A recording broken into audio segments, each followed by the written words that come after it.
தமிழ் பேசும் சுப்பிரமணிய சுவாமி என்பார், கார்த்திகேயன் என்பார், சுவாமிநாதன் என்பார், அமுதன் என்பார், பாலசுப்பிரமணியன் என்பார், கருணாகரன் என்பார்.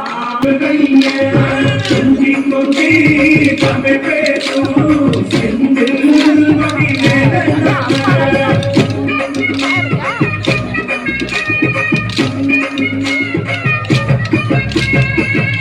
தமிழ் செல்வன் என்பார், சத்குண சீலன் என்பார், மயூர வாகனன் என்பார், மருதமலை ஆண்டவன் என்பார், சென்னிமலை சுவாமி என்பார், சிவன்